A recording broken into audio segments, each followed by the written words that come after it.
Hey, welcome to the Stephanie Stevens Show, where I help you discover the power of communication and the keys that unlock the doors to freedom in every area of your life. Well, hello, my dear sweet friend.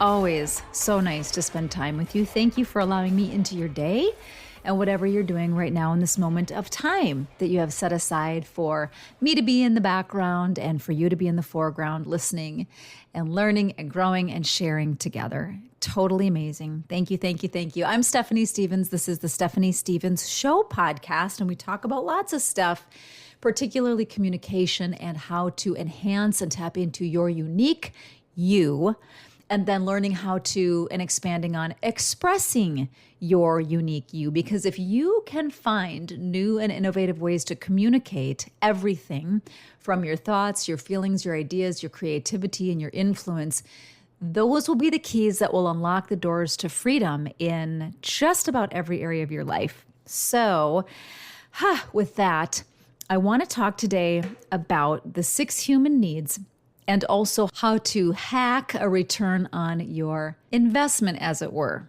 My interest with you today is tapping into and discussing the 6 human needs as defined by, that's right, Tony Robbins. Okay, whether you like him, don't like him, love him, can't stand the vibe, it really doesn't matter. The point is, over the course of time, he's created how to describe our basic 6 human needs. So I'm going to touch on that. And then I want to talk about how to hack expansive or expedited growth in certain areas. I am certain that I have a hack that will expedite the process on our rate of return on whatever we're putting energy into. Okay, so I did some studying with the Tony Robbins Madonnas Clinic in California. I did this remotely when I was learning how to life coach and taking some therapeutic courses, etc. Also some crisis intervention techniques. And one of the things I remember him going over were the 6 human needs. Okay, here's what they are. Number 1, certainty. In other words, predictability. You need to know your baseline. You need assurance that you can avoid some types of pain and have control over them and gain some types of pleasure. Okay, certainty. We need a measure of that. The second one is uncertainty or variety. We need a measure of unpredictability as human beings. You know why? Because we're easily bored. So if we don't have some measure of change or some measure of new stimuli or something that interests us or breaks our state, we will get stagnant and we will get bored. Okay, and number 3, significance. Now this is us feeling important. It is us feeling needed or special or different or important. Just that baseline need for significance. I need to know that I'm important in this world or to a tribe. That is a core need. Number 4 on his list is connection or love. Now, it may be one or the other, it may be both. But the point here translated is a strong feeling of being unified with someone or something. This can be with your creator. This can be with other people. This can be with yourself. But we all have this innate need for connection. Think about it. If you don't have a connection to something or someone, what is the ultimate end to that? It doesn't look like survival because really very few people actually survive on an island, as it were, completely alone, by themselves, unsupported by anything or anyone. So there is that basic need. Now, the idea here is as we continue to grow through seasons in life, the next human need we will visit or come to will be the need to grow. Growth, expansion in some capacity or another. So as we continue to learn and as we live a little bit of life, or a lot, we need to there's a place inside of us that wants to continue along those pathways to gain more and more of that. It is expansion. And if it is true, and we believe that it is, that we were made in the Creator's likeness and image, then what is the Creator always doing? Creating. Always creating, always expanding. So there's a piece of that lives alive and well on the inside of us. We may not have always tapped into it doesn't mean it's not there. You can hide your light under a bushel, right? Isn't that how the little song goes?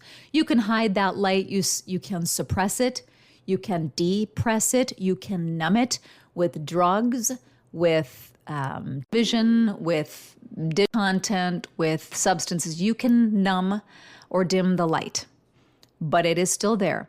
And once you start to uncover and tap into and remove that which would cover the light and that desire, that innate, God-given creative expansion on the inside of you, then that urge to grow and expand will itself continue to grow and expand, because what we feed grows. What we hide or dim or darken dies. Think of a flower.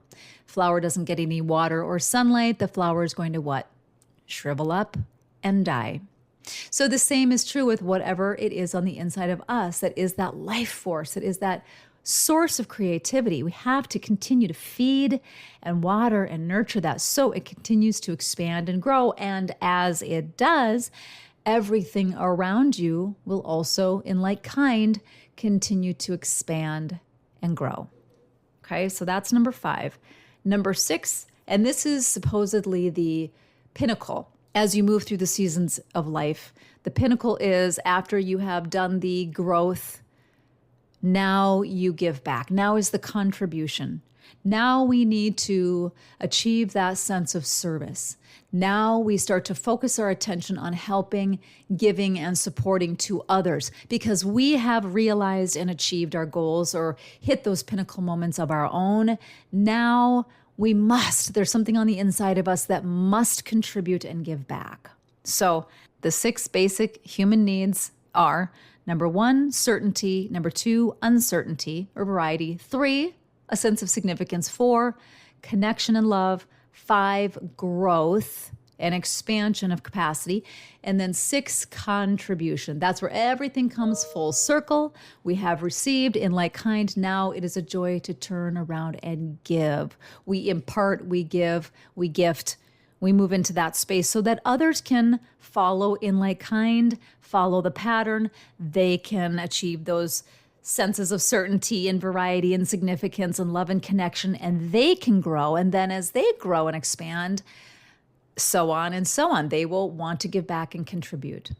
That is the way. So when it comes to these, and again, these are Tony Robbins' ways of condensing and describing the 6 human needs. Got to give credit where credit is due for compiling that information. Here's what I want to do. I want to tap into it and expand it just a bit. I think there's a hack.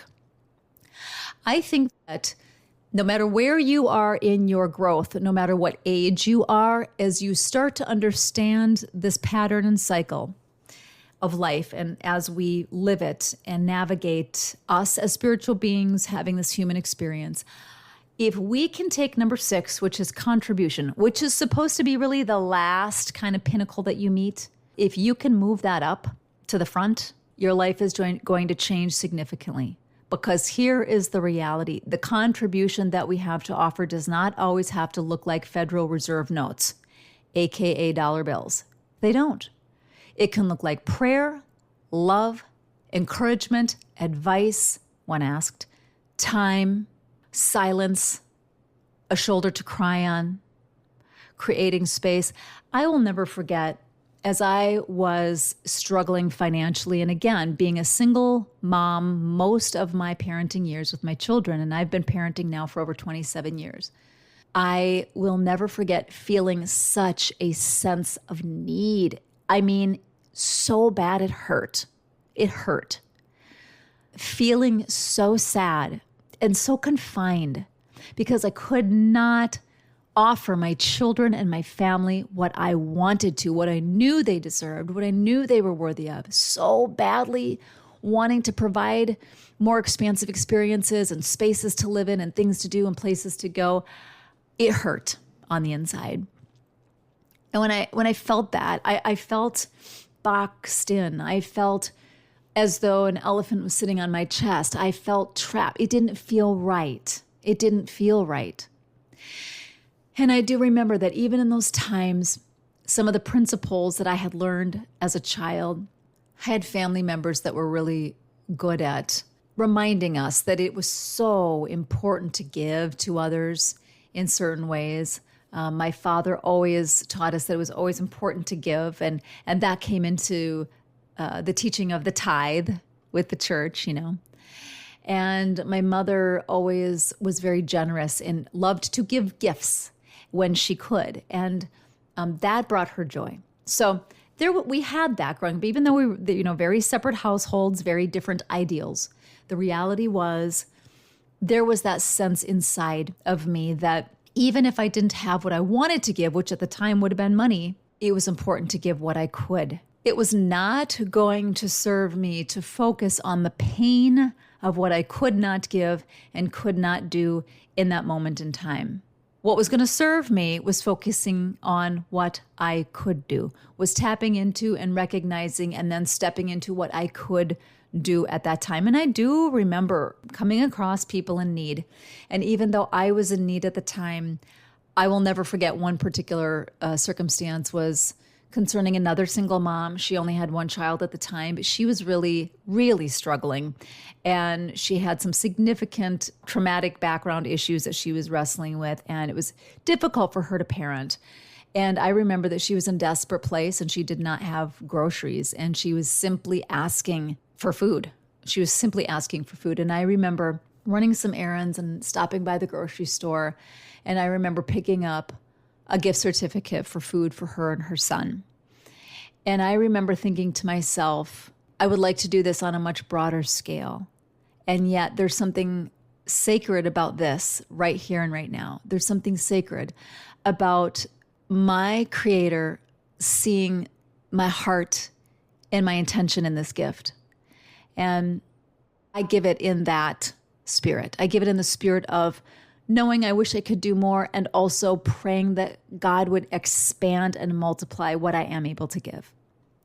There were other occasions like that as well, where there were opportunities to give along the way, even in need. And as I did that, as I would step into that, I noticed how good it felt. Frankly, it felt really good. It felt so good to meet somebody else's need and to provide. But also there was a sacred and profound exchange that was happening. And oftentimes it wasn't money, it was time. Or I would offer my services for free in coaching or counseling in a specific ministry that was just desperate for people who had some training in crisis intervention and things like that. And I would give my time. And as I did, I knew I was sowing into something that was profoundly changing people's lives. I wasn't getting paid for it. I wasn't benefiting in that way. But that contribution was being seen on so many levels that I couldn't see, that I couldn't identify with. And there was a real exchange that was taking place in those moments as I was sowing my time or my prayers or my energies into somebody else's well-being.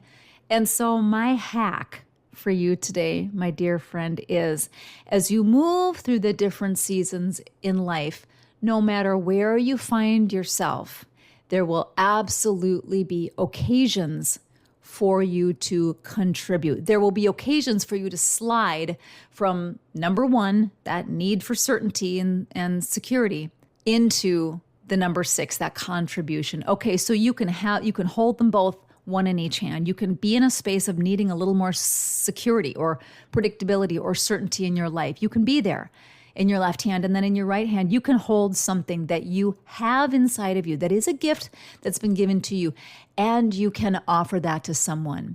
Maybe it's in the form of money, maybe it's in the form of time, maybe it's in the form of babysitting or listening to someone as they share a pain. Maybe it's crying with somebody who is grieving. Whatever it is, do not minimize it because it's not what you think it should be.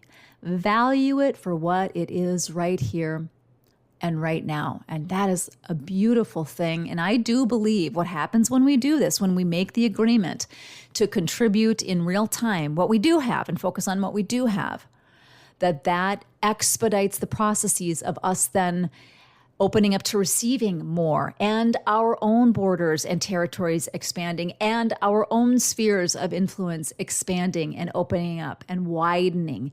Every time we step in and contribute, there goes another door that opens somewhere else.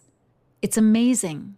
It is the way. So Let us together step into that today. And I can't wait to share time with you on the next episode. Thanks so much for listening to The Stephanie Stevens Show. Please remember to subscribe so we can stay connected and you never miss an episode of the podcast. Oh, and if you haven't left a rating yet, please be sure to do so. It helps incredible people like you find the podcast. We'll see you on the next episode.